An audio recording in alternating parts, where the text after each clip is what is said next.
Black cleaning lady shocks rich CEO's wife when she shows up like royalty at the company's end-of-the-year party. Some people think they know you just by looking at you. They see your uniform, your skin color, the way you keep your head down and your voice quiet, and they decide that's all you'll ever be.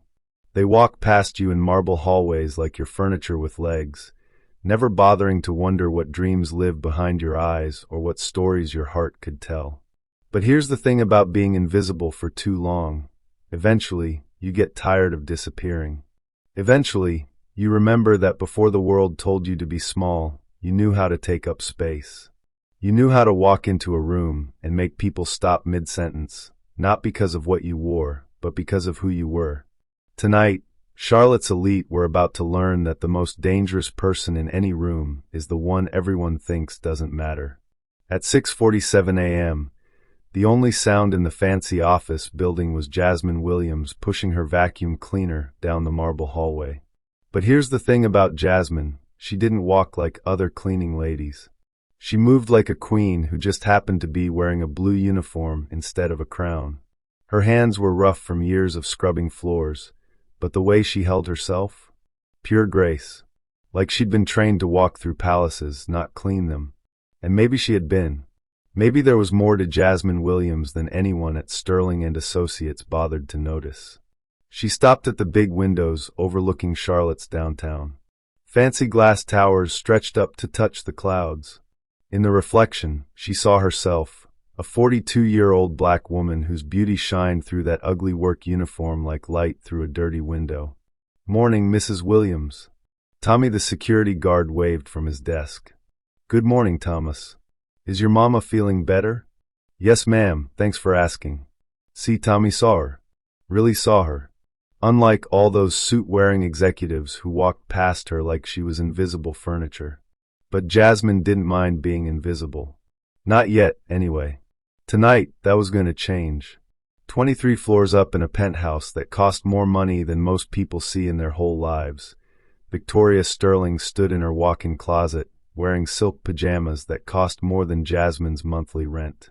"Which dress should I wear?" she asked her mirror, holding up two gowns that sparkled like diamonds.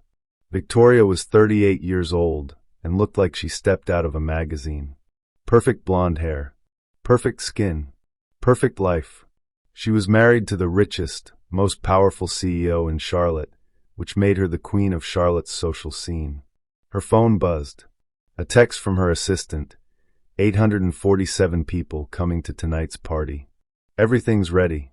Tonight was the Sterling and Associates holiday party, the biggest, fanciest event in Charlotte. Everyone who was anyone would be there, wearing their most expensive clothes, drinking champagne that cost more per bottle than Jasmine made in a week. Victoria picked the midnight blue dress covered in crystals.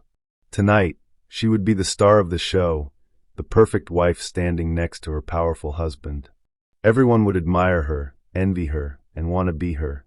She had no idea that the woman who cleaned her husband's office was about to turn her perfect world upside down. Back downstairs, Jasmine cleaned the executive bathroom with the same care she put into everything. Every faucet gleamed. Every mirror sparkled. She'd been doing this job for 3 years, and she was good at it.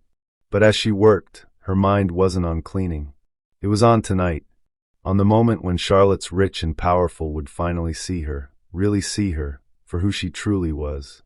In the mirror above the fancy marble sink, Jasmine touched a small scar above her left eyebrow. A reminder of the night her old life ended and this new one began. The night she lost everything she thought mattered and learned what really did. She never told anyone about her past. Why would she? Who would believe that the woman scrubbing their toilets had once worn gowns worth more than their cars? Who would believe she'd once had servants of her own? But tonight they'd believe it. Because tonight, Jasmine was done being invisible. Victoria finished getting ready and climbed into her Tesla. She had a spa appointment, then lunch with the other rich wives, then hair and makeup for tonight's party. Her whole day was planned around looking perfect for 3 hours. She drove past Jasmine waiting at the bus stop in her cleaning uniform, but Victoria didn't notice. Why would she? The help was invisible. Always had been, always would be. Victoria had no idea that this invisible woman had once lived in a house bigger than Victoria's, had once hosted parties that made tonight's event look like a backyard barbecue, had once been somebody important before life knocked her down and taught her what it meant to start over with nothing. But here's what Victoria really didn't know. Just because someone's been knocked down doesn't mean they stay down. And just because someone's wearing a cleaning uniform doesn't mean they've forgotten how to wear a crown. As the morning sun climbed higher over Charlotte, two women prepared for the same evening in very different ways. Victoria, surrounded by luxury, planning to show off her perfect life. Jasmine, riding the city bus to her tiny apartment, planning something that would change everything.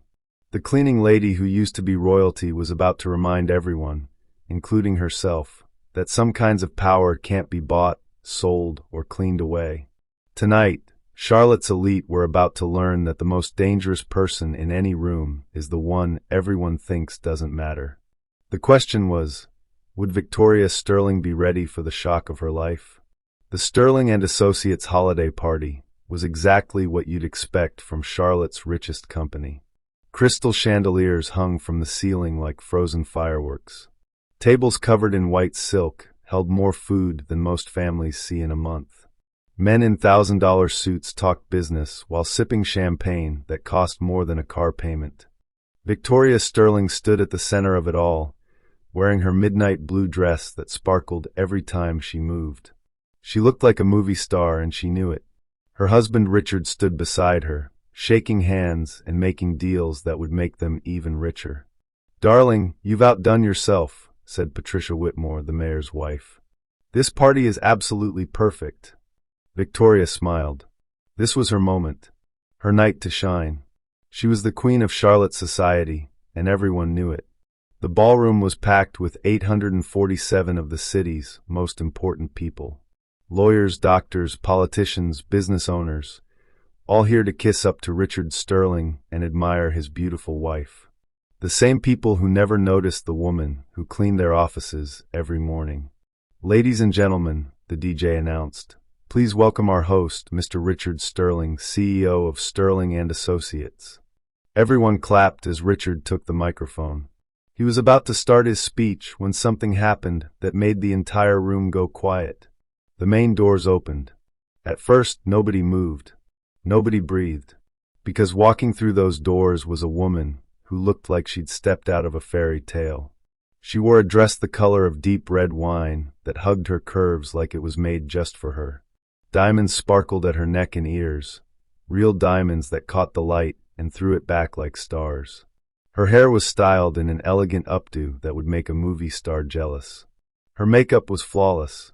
But it wasn't just the dress or the jewelry or the hair. It was the way she walked, like she owned every step. Like the red carpet under her feet was there just for her. Like she belonged in rooms like this. The woman was Jasmine Williams.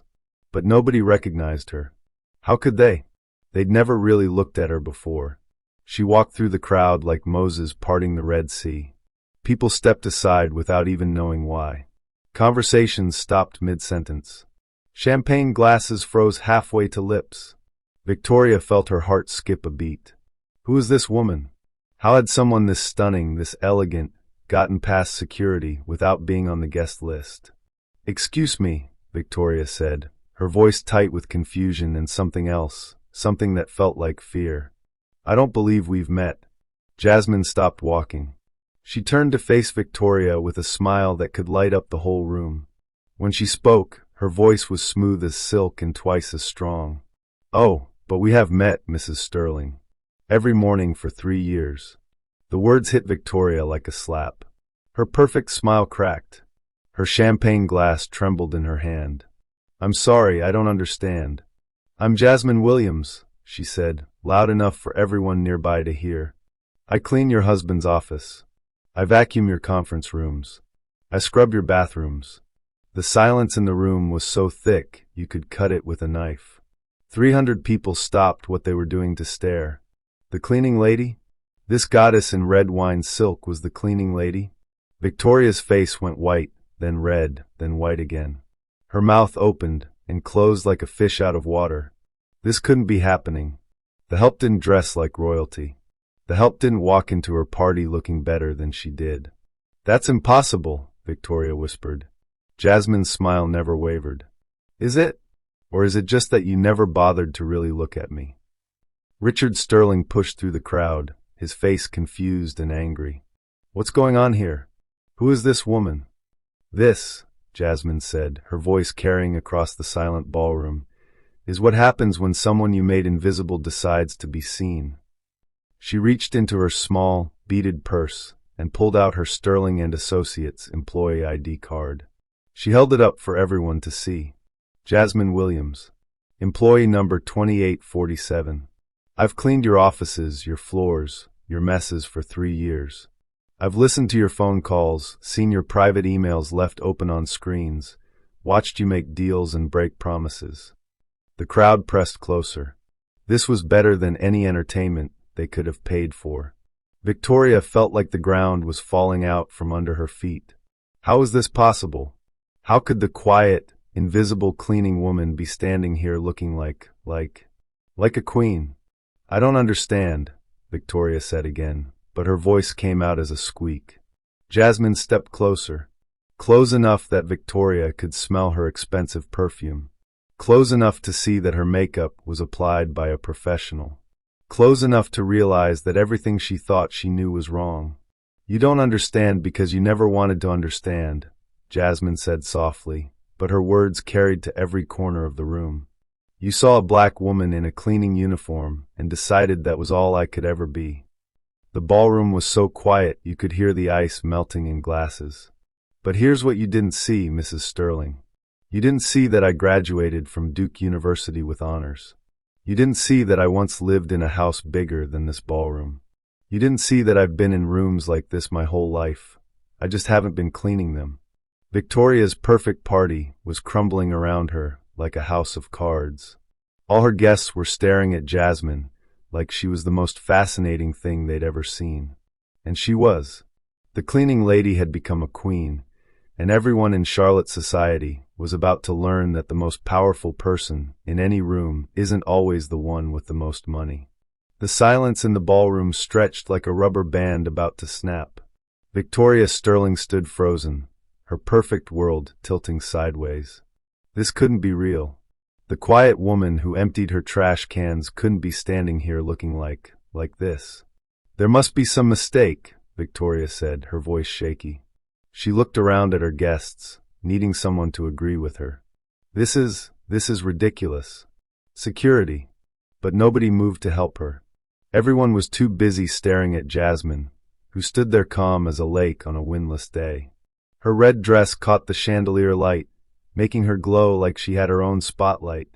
No mistake, Jasmine said simply. Just the truth you didn't want to see.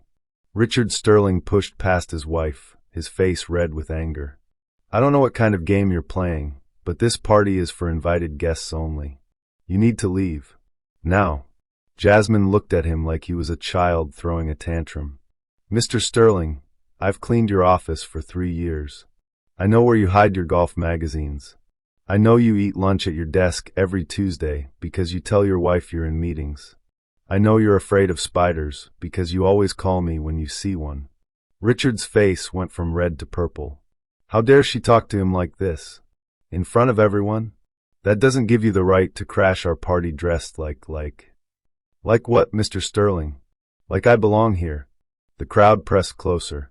This was the most interesting thing to happen at a Charlotte society party in years. Patricia Whitmore whispered to her husband behind her champagne glass.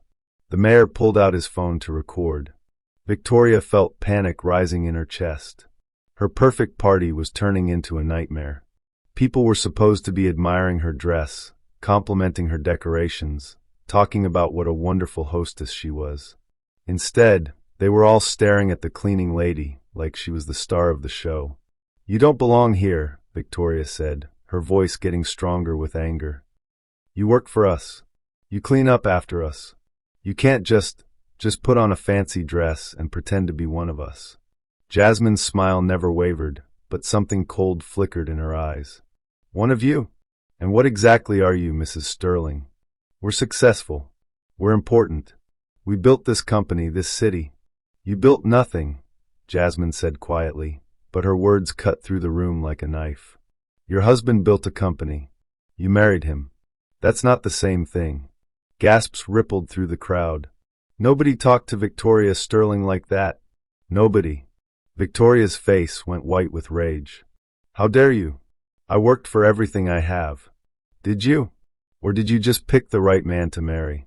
The truth of those words hit Victoria like ice water. Every eye in the room was on her now, and for the first time in her life, she didn't like the attention. Get out, Victoria whispered. Then louder. Get out. Security. Remove this woman.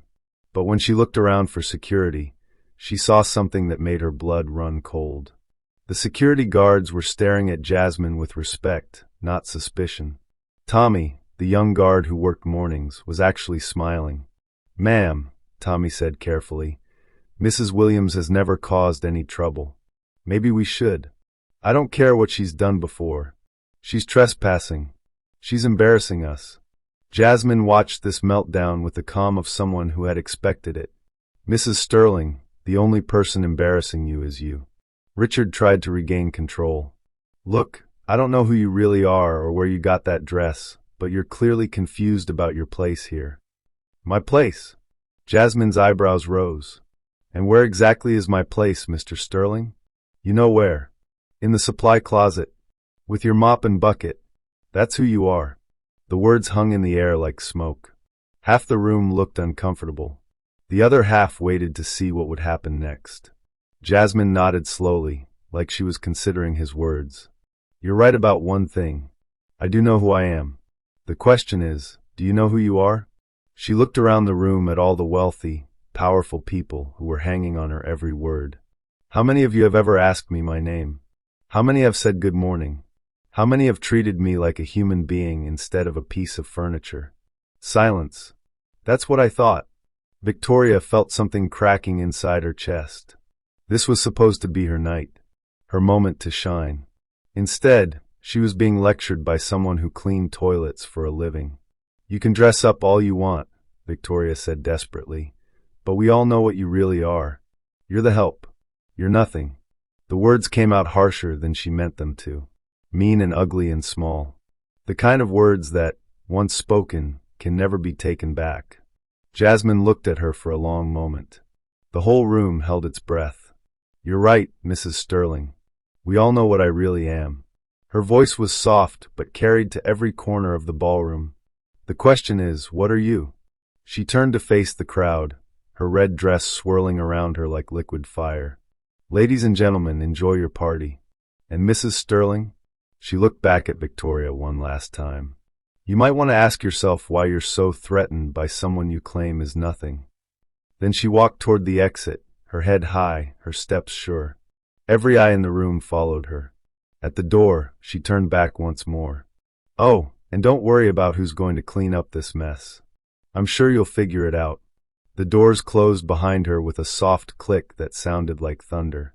Victoria stood in the middle of her ruined party, surrounded by 846 people who were all thinking the same thing. The cleaning lady had just schooled the Queen of Charlotte's society, and everyone had seen it happen. The party was over, even though it was supposed to go on for 3 more hours.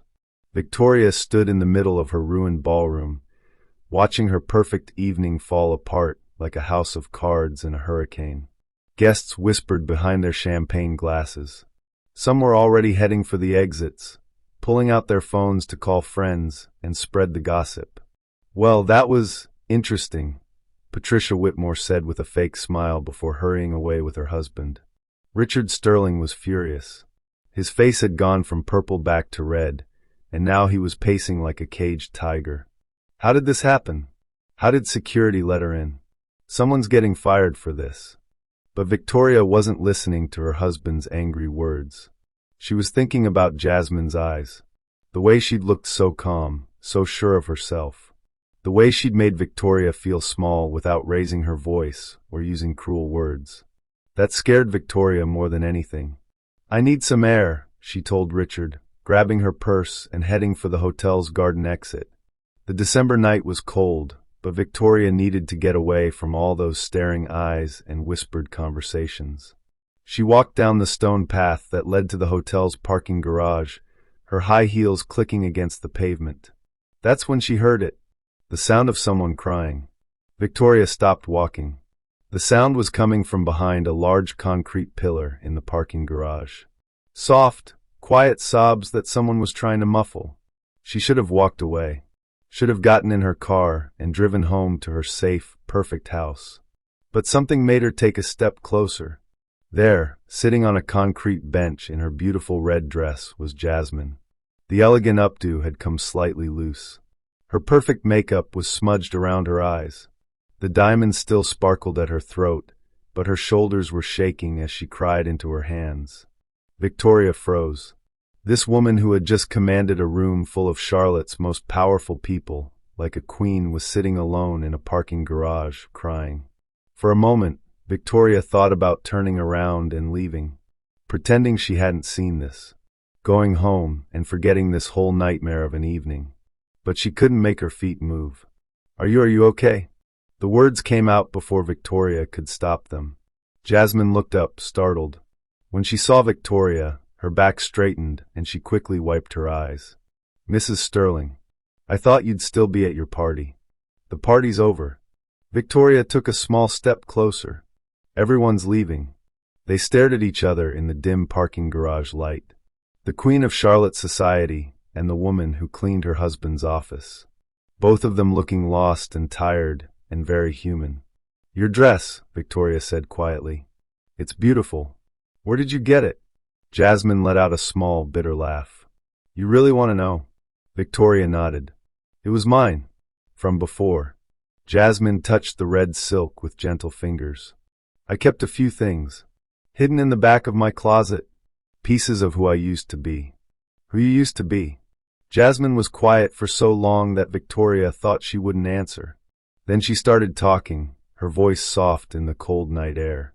10 years ago, I lived in a house with 12 bedrooms. I had a closet full of dresses like this one. I hosted charity events that raised millions of dollars. I was married to a man who owned 3 companies and had houses in 4 states. Victoria felt her breath catch. "What happened?" "He died. Car accident on a rainy Tuesday morning." Jasmine's voice was steady now, like she'd told this story before. "Turns out, all those companies were built on lies. All that money was borrowed against things that didn't exist. When he died, it all fell apart." Victoria sat down on the bench beside her, forgetting about her expensive dress and the cold concrete. "I lost everything in 6 months. The houses, the cars, the friends who I thought cared about me. Turns out, when you don't have money anymore, people stop seeing you real fast." "So you started cleaning?" "I started surviving." Jasmine looked at Victoria with tired eyes. "Do you know what it's like to go from being someone people wanted to please to being someone they don't even notice?" Victoria thought about her own life, about how her identity was tied up in being Richard's wife, about how people were nice to her because of his money and power, not because of who she was. "Maybe," she said quietly. They sat in silence for a while. 2 women from completely different worlds, sharing a cold concrete bench in a parking garage. "Why did you do it?" Victoria asked finally. "Why did you come to the party dressed like that?" Jasmine smiled, but it wasn't a happy smile. "Because I was tired of being invisible. Tired of watching people like you look right through me. Tired of pretending that it didn't hurt. People like me? People who think that money makes them better than everyone else. People who think that just because someone cleans your office, they must not be worth knowing." Victoria felt something twist in her stomach.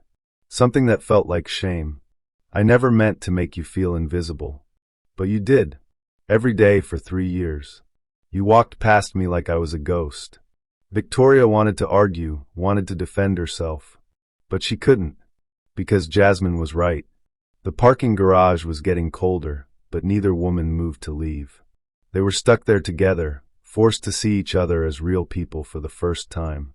"I'm sorry," Victoria said, and she was surprised to realize she meant it. Jasmine looked at her with those calm, intelligent eyes.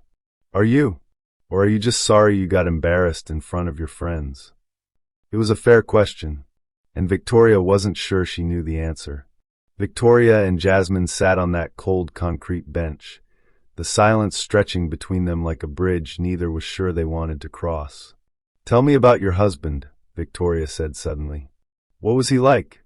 Jasmine looked surprised by the question. She was quiet for a long moment, staring at her hands folded in her lap. "Marcus was complicated." She smiled, but it was sad around the edges. "He was brilliant with business, charming with people, and he loved me more than life itself. But he also lied to me every single day for 8 years. About the money? About everything." Jasmine's voice got soft, like she was talking to herself. "I thought we were helping people.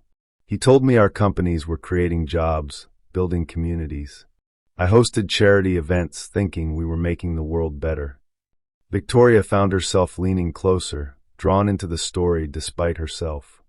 "The morning he died, he kissed me goodbye and told me he was going to fix everything. Said he had a meeting that would make everything right." Jasmine wiped her eyes with the back of her hand. "I never found out what he meant. 3 hours later, the police knocked on my door. And then the lawyers came. Then the FBI. Then the news reporters." Jasmine laughed, but it wasn't a happy sound. "Turns out my perfect life was built on stolen money and fake investments. People lost their life savings because they trusted my husband. Families lost their homes." Victoria felt her chest tighten. "That wasn't your fault, wasn't it?" Jasmine turned to look at her. "I signed papers I didn't read. I smiled at parties where my husband was lying to people's faces. I spent money that wasn't really ours. But you didn't know. I didn't want to know."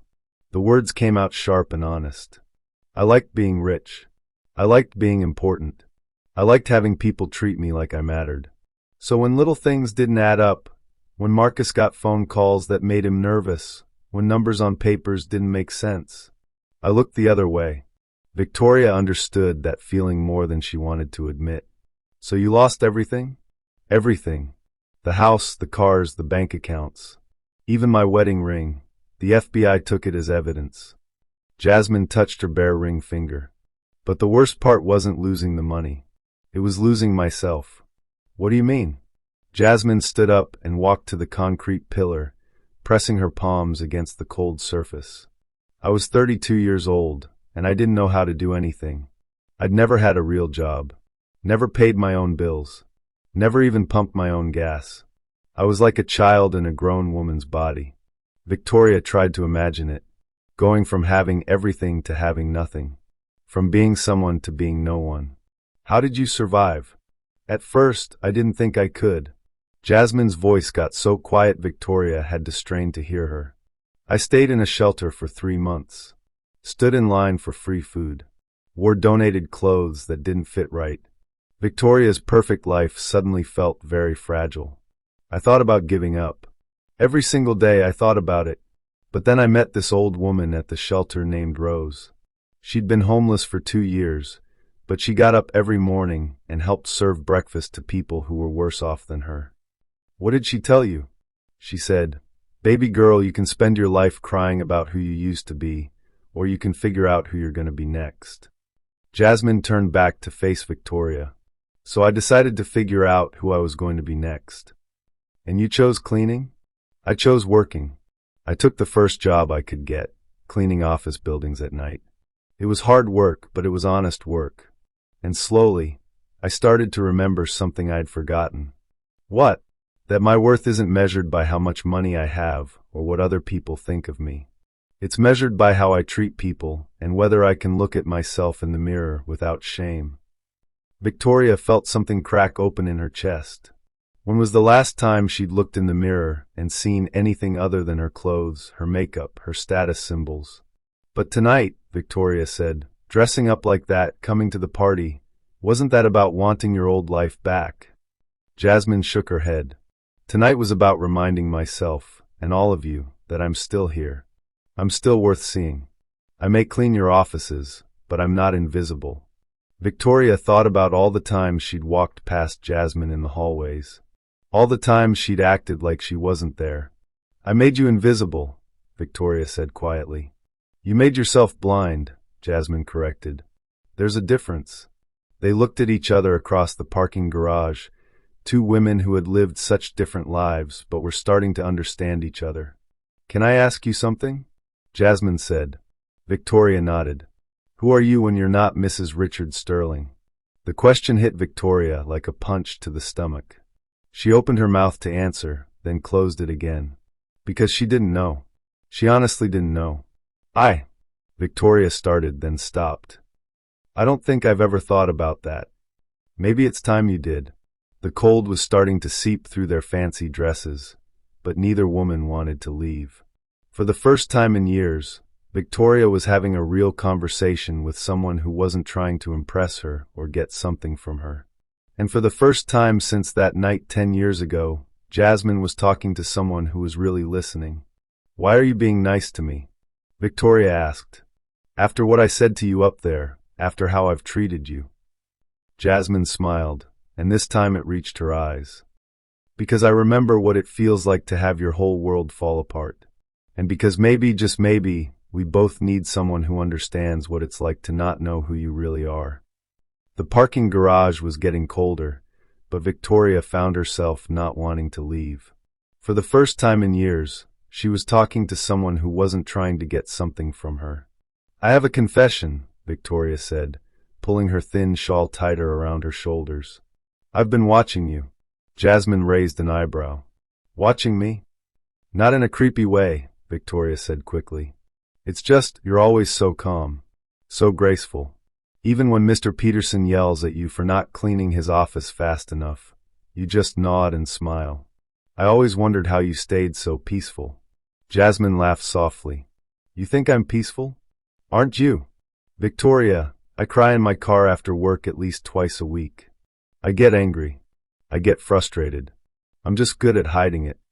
Victoria felt surprised by the use of her first name. No one had called her just Victoria in years.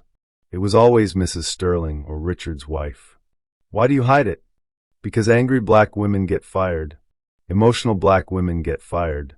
I learned real quick that if I wanted to keep my job, I had to be whatever made white people comfortable. The honesty of it hit Victoria like cold water. She'd never thought about how Jasmine had to act at work. Never considered what it cost her to be so pleasant all the time. That's not fair. No, it's not. But it's reality. Jasmine sat back down on the bench. Can I ask you something now? Sure. What do you do all day? I mean, when you're not planning parties or going to charity events. Victoria opened her mouth to answer, then realized she didn't have a good answer. I manage the household staff. I coordinate Richard's social calendar. But what do you do? For yourself? Victoria was quiet for a long moment. I don't know. What did you want to be when you were little? A teacher. The answer came out without thinking. I wanted to teach kindergarten. I loved the idea of helping kids learn to read. Why didn't you? Richard said it wasn't practical. Said I didn't need to work since he made enough money for both of us. Victoria looked down at her expensive dress. He was right, I guess. Was he?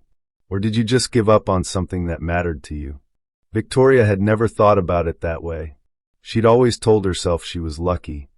Lucky to marry a successful man. Lucky not to have to work. Lucky to live a life of leisure.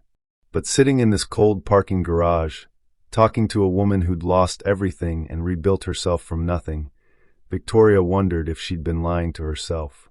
Do you miss it? Victoria asked. Your old life? Jasmine considered the question carefully. I miss feeling important. I miss having people listen when I talked. But you know what I don't miss? What? I don't miss wondering if people liked me for me, or just for what I could give them. Jasmine looked at Victoria with those intelligent eyes. Do you ever wonder that? Victoria felt her chest tighten. Because yes, she did wonder that. Late at night when Richard was working and the house was quiet, she wondered if anyone would care about her if she wasn't rich. All the time, she whispered. They sat in comfortable silence for a while, two women who were starting to see past each other's surfaces. You know what's funny? Victoria said eventually. What? I have everything you used to have. The big house, the expensive clothes, the fancy parties. But sitting here with you, I feel more real than I have in years. Jasmine smiled. That's because you're not performing right now. You're just being Victoria. I forgot what that felt like. It's never too late to remember. Victoria looked at this woman who cleaned her husband's office, who'd lost everything and started over, who'd walked into a room full of Charlotte's elite and commanded their attention through pure strength of character. How do you do it?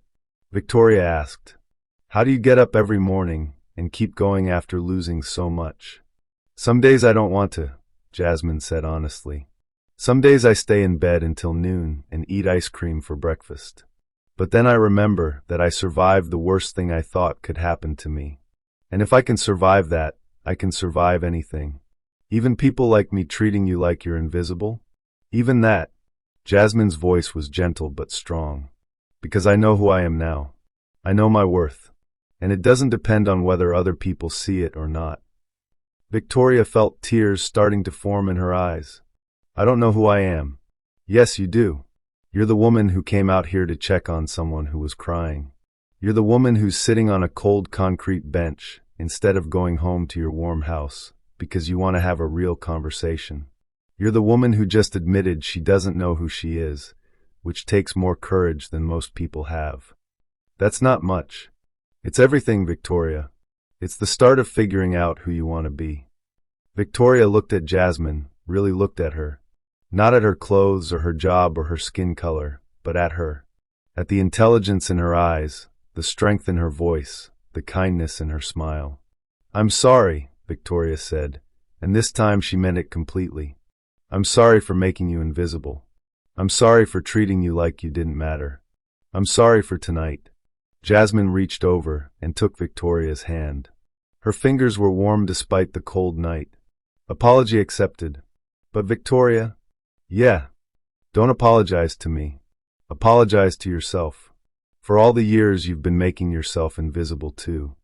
In that moment, sitting in a parking garage with a woman she'd ignored for 3 years, Victoria felt more seen and understood than she had in her entire marriage. And for the first time in a long time, she felt hope. The moment was broken by the sharp click of expensive shoes on concrete. Victoria, there you are. Richard Sterling's voice echoed through the parking garage like a gunshot. I've been looking everywhere for you. Victoria and Jasmine dropped hands and stood up quickly, the spell of their conversation shattered. Richard was striding toward them, his face dark with anger, followed by 2 security guards. What are you doing out here with her? Richard's voice was full of disgust as he looked at Jasmine. We were just talking, Victoria started. Talking?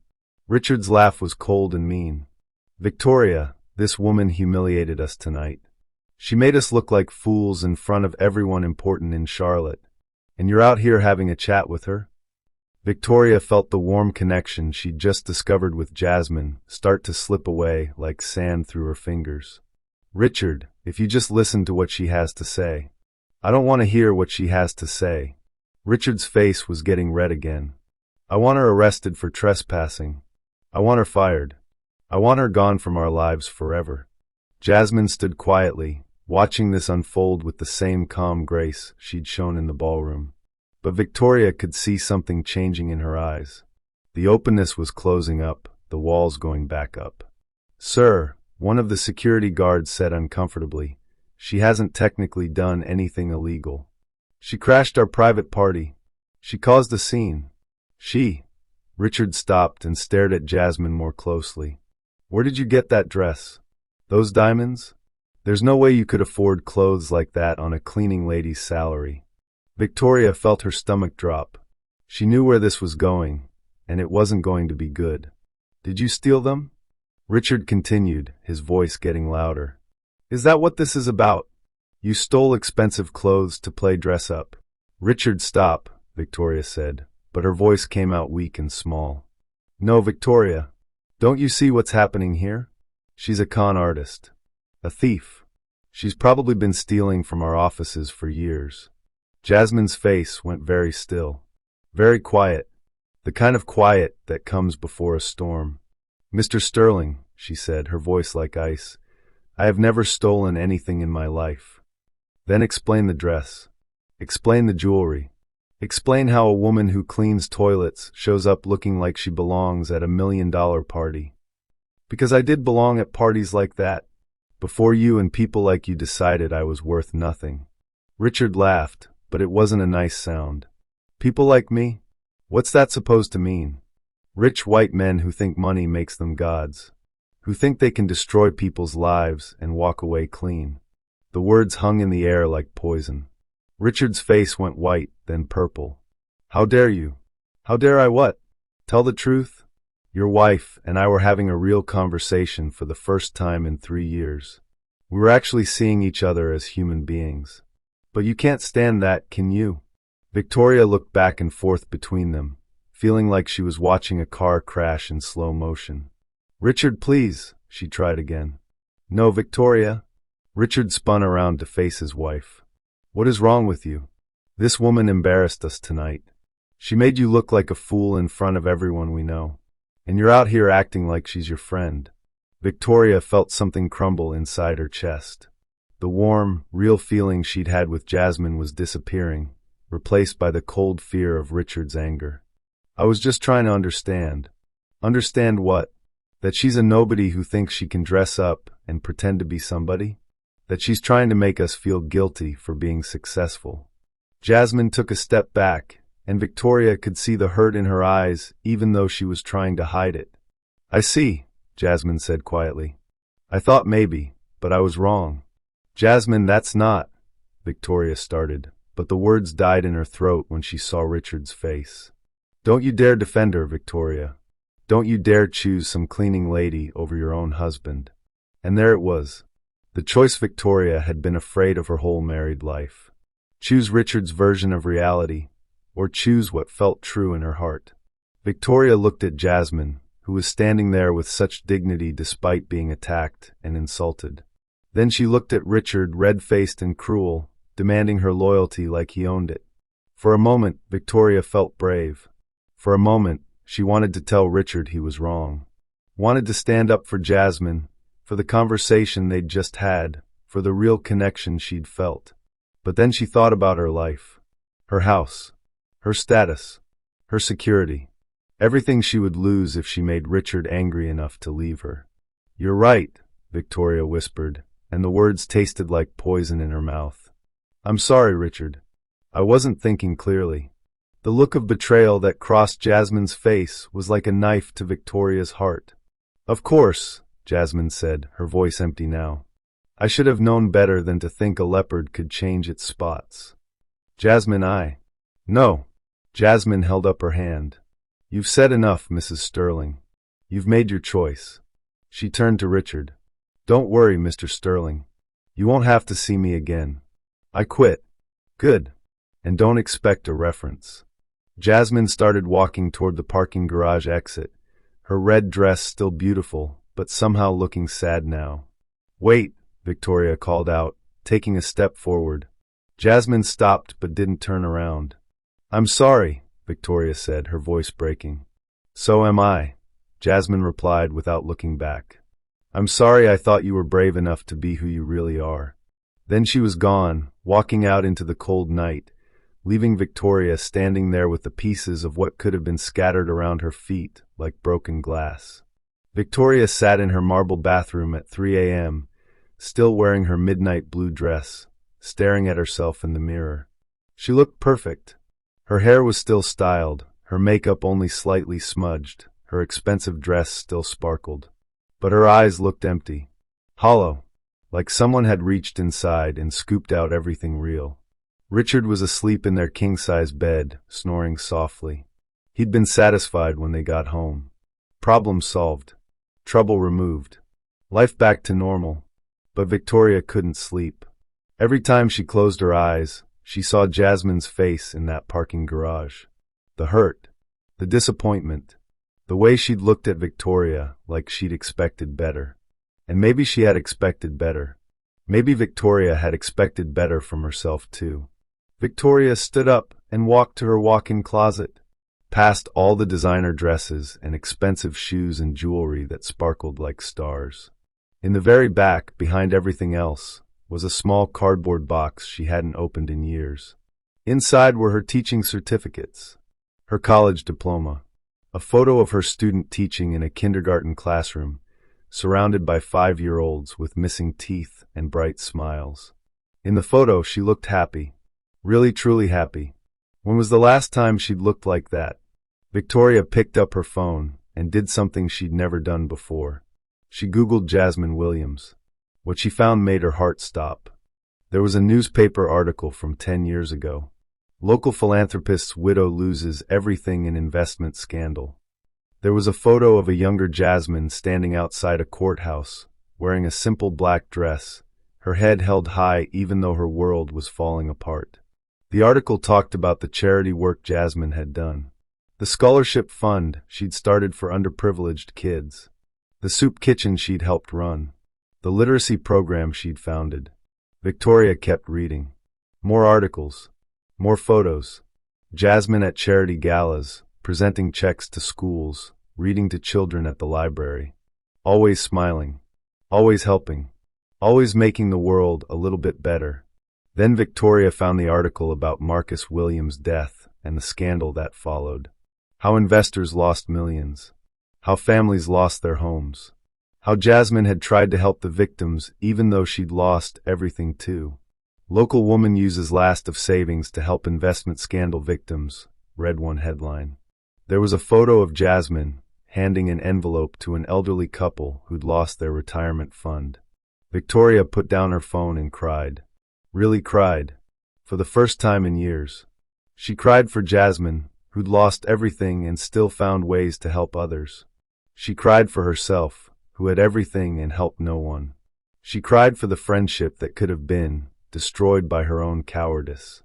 At 5 a.m., Victoria made a decision. She got dressed in simple clothes, jeans and a sweater she hadn't worn in years. She drove through the empty Charlotte streets to the address she'd found online. A small apartment complex on the other side of town, nothing like the mansion where Victoria lived.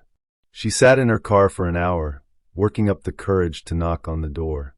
Finally, at 6:30 a.m., she walked up to apartment 2B and knocked softly. Jasmine opened the door wearing a simple robe, her hair in a silk scarf, her face free of makeup. She looked beautiful and real and tired. Victoria, what are you doing here? I came to apologize. Really apologize. Jasmine leaned against the doorframe. I think you said enough last night. No, I didn't. I said all the wrong things. I chose all the wrong things. Victoria's voice was shaking. Can I come in? Please. Jasmine studied her for a long moment, then stepped aside. The apartment was small but beautiful. Not because it was expensive, but because it was filled with love. Photos of children from the literacy program. Books everywhere. A painting easel in the corner with a half-finished canvas. You paint? Victoria asked. I'm learning. Turns out I have a lot of interests I never had time to explore when I was busy being rich. They sat on Jasmine's small couch, so different from the fancy furniture in Victoria's mansion, but somehow more comfortable. I read about you, Victoria said quietly. About your husband.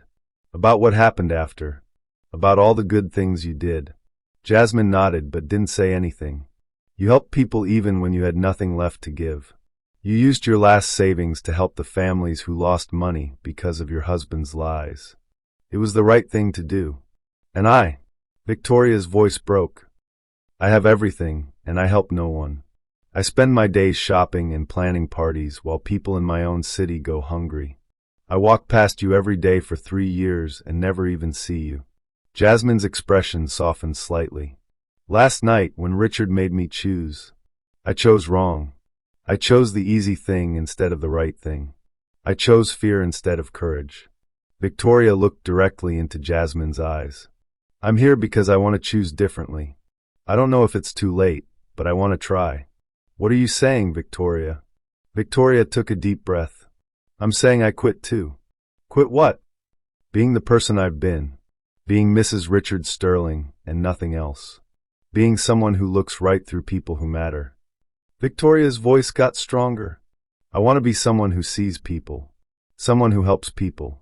Someone who makes a difference. Jasmine was quiet for a long time. Then she said, That's a big change, Victoria. Are you sure you're ready for what that means?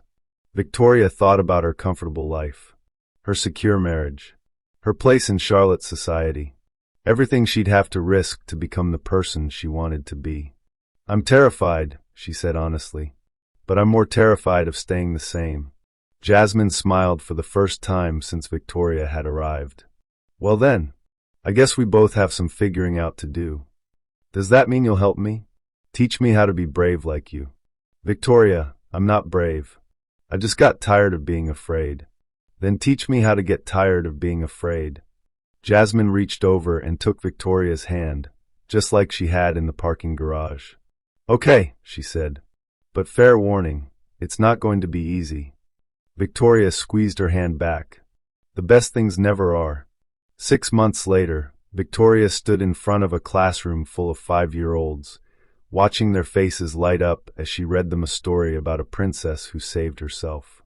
And then what happened, Miss Victoria? Asked little Maya, whose gap-toothed grin reminded Victoria why she'd wanted to be a teacher in the first place. Then the princess realized she didn't need anyone else to rescue her. She had been brave and strong all along. The children clapped and cheered, and Victoria felt that same warm happiness she'd seen in her old college photos. The happiness she'd forgotten existed. After the children left for recess, Victoria cleaned up the classroom with the same care Jasmine had once used to clean offices. But this mess was different. This mess came from learning and laughter and growth. Her phone buzzed with a text from Richard's lawyer. The divorce papers were almost final. Victoria would keep some money, enough to live simply and pursue her teaching career. Richard would keep the mansion, the cars, and the social status. Victoria had never been happier to lose a contest in her life. How did it go today? Jasmine asked when Victoria arrived at the community center, where they both volunteered every Tuesday evening. Wonderful. Terrifying. Perfect. Victoria tied on her apron to help serve dinner to homeless families. I think I'm getting the hang of this being myself thing. Jasmine smiled. Over the past 6 months, their friendship had grown like a plant in sunlight. Slow at first, then stronger and more beautiful every day. Any regrets? Jasmine asked as they ladled soup into bowls. Victoria thought about her old life.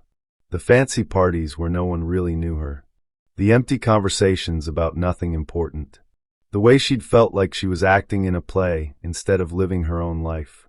Only one, Victoria said. I regret that it took me so long to see you. Really see you. But you see me now. I do.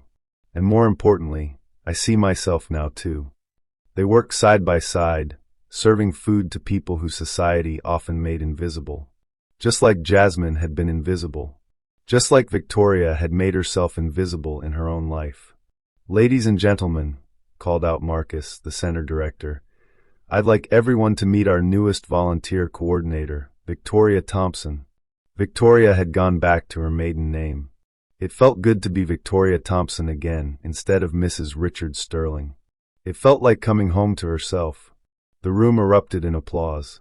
These people, formerly homeless individuals, struggling families, elderly folks living on Social Security, had become her community. They saw her for who she was, not what she owned.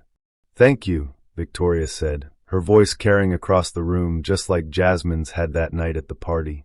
6 months ago, I thought I knew who I was. I thought having money and status made me important. But I was wrong. She looked at Jasmine, who nodded encouragingly. I learned that real importance comes from the connections we make with each other. From seeing people, really seeing them, and letting them see us back. After the dinner service ended, Victoria and Jasmine walked out into the Charlotte evening together. The same city where Victoria had once reigned as a society queen, but everything looked different now. More real. More beautiful. Remember that night in the parking garage? Victoria asked as they reached their cars. How could I forget? You looked like you'd seen a ghost when you found me crying. I had seen a ghost. I'd seen the ghost of who I used to be before I forgot myself. Victoria smiled. Thank you for helping me remember. Thank you for being brave enough to change. They hugged goodbye, two friends who had found each other across every line that was supposed to separate them.